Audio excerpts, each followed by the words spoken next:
నువ్వు ఓడిపోయిన తర్వాత గుడివాడ మొహం చూడకుండా సంవత్సరం ఉన్నావంటేనే గుడివాడ ప్రజలు ఆలోచిస్తున్నారు.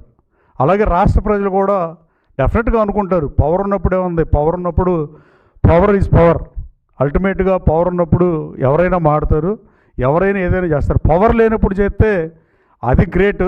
నువ్వు వచ్చి నువ్వు యాక్టివ్ అయిన గతంలో నువ్వు మాట్లాడినట్టు మాట్లాడగలిగితే వైసీపీ శ్రేణులంతా హర్షిస్తాయి. కనీసం నీకు ఆ దమ్ముందా? మాట్లాడితే చంద్రబాబు నా మీద పోటీ చేయి, లోకేష్ నా మీద పోటీ చేయి. నీ మీద ఎందుకు పోటీ చేస్తారు? వాళ్ళు ఇచ్చిన బీఫారం తీసుకుని 2 సార్లు ఎమ్మెల్యే అయినవు. వాళ్ళు ఇచ్చిన బీఫారం ఇచ్చిన అభ్యర్థి చేతిలో ఓడిపోయి పిచ్చివాగుడు వాగి ఏ రోజు రివ్యూ మీటింగ్ పెట్టకుండా, పని చేయాల్సిన రోజు పని చేయకుండా, మంత్రిగా నీకు అవకాశం వచ్చిన రోజు నీ మార్క్ ఏముంది సివిల్ సప్లైస్ మీద? నువ్వు సివిల్ సప్లైస్ అని అది చేసే ఇది చేశానని చెప్పగలవా? నేను కేడీసీసీ బ్యాంక్ చైర్మన్గా పనిచేస్తే దాని దేశంలో నెంబర్ 1 స్థానంలో పెట్టా, 15 కోట్ల లాభాన్ని 85 కోట్లు పెంచా, టర్న్ ఓవర్ డబుల్ చేసా, 5,000 కోట్లు 10,000 కోట్లు చేశా, 150 మందికి ఉద్యోగాలు ఇచ్చా అని చెప్పగలను. నువ్వు చెప్పడానికి ఏమైనా ఉందా? రివ్యూ మీటింగ్ అయినా చేసావా? మళ్ళీ వచ్చి బుట్లు ఎడదామని వద్దాం అనుకున్నావా? కమాన్ రా, ఎదురు చూస్తున్నారు నువ్వు ఎప్పుడు వస్తావని.